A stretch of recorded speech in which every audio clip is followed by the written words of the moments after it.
non riesce, allora prova a distendersi il San Giorgio con l'uscita di Cannizzaro pericolosa, poi il destro a porta vuota e la sblocca il San Giorgio Piana, è 1-0 per gli ospiti. Occhio qui però nella gestione il San Giorgio che si complica la vita da solo, Giglio rientra a sinistro a incrociare, occhio dentro a Segan, Barbara si ferma, area di rigore messo giù, non c'è nulla secondo il direttore di gara, allora interviene Passero che calcia. Occhio a Scozzari, limite dell'aria, pensa al sinistro, non lo effettua, ha perso il tempo di gioco, adesso area di rigore, ancora una finta, 2 volte messo giù da Neri, non c'è nulla secondo il direttore di gara anche in questa occasione, come era successo prima con Barbara, ma occhio al Bagheria che continua ad attaccare con Fontoura, vediamo se prova il destro a giro, finta, limite dell'aria, non c'è più lo spazio per andare a calciare, allora a destro provato e lo sta mettendo adesso, sì, a rimorchio per Fontoura, grandissima chiusura di Passero, poi pallone riproposto dentro Vetrano, è uscito Sisema, c'è la posizione irregolare, Barbara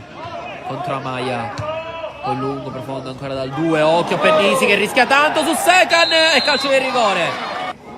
Amaia dal dischetto, indica un lato Cannizzaro, va Amaia, traversa piena, ha preferito la potenza piuttosto che la precisione, è uscito bene Neri, stava per essere superato da Vetrano. Poi pallone verso Sanna Sardo, occhio area di rigore, a puntare cosa esterno, dentro da Secan, la posizione è regolare, secondo il guardaline è 2-0 per il San Giorgio, ancora una volta Sanna Sardo, la sponda alle parti di Scozzari, la tiene bene in campo il numero 11, manda al bar Barbara, poi grande palla per il destro di Caracappa,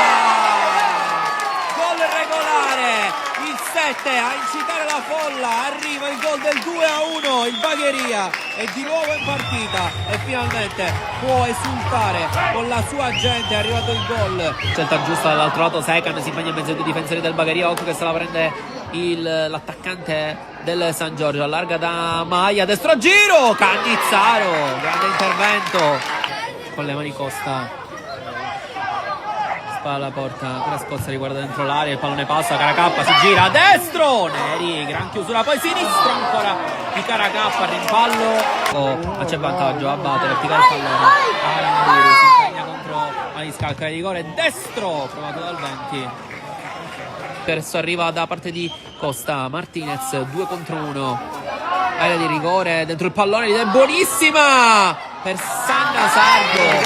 che stava per anticipare Cannizzaro, sì, bene per 72, poi rischia tantissimo contro piede San Giorgio Piana, è passato Sanna Sardo, pallone verso Secan per chiuderla a destra a giro, posizione irregolare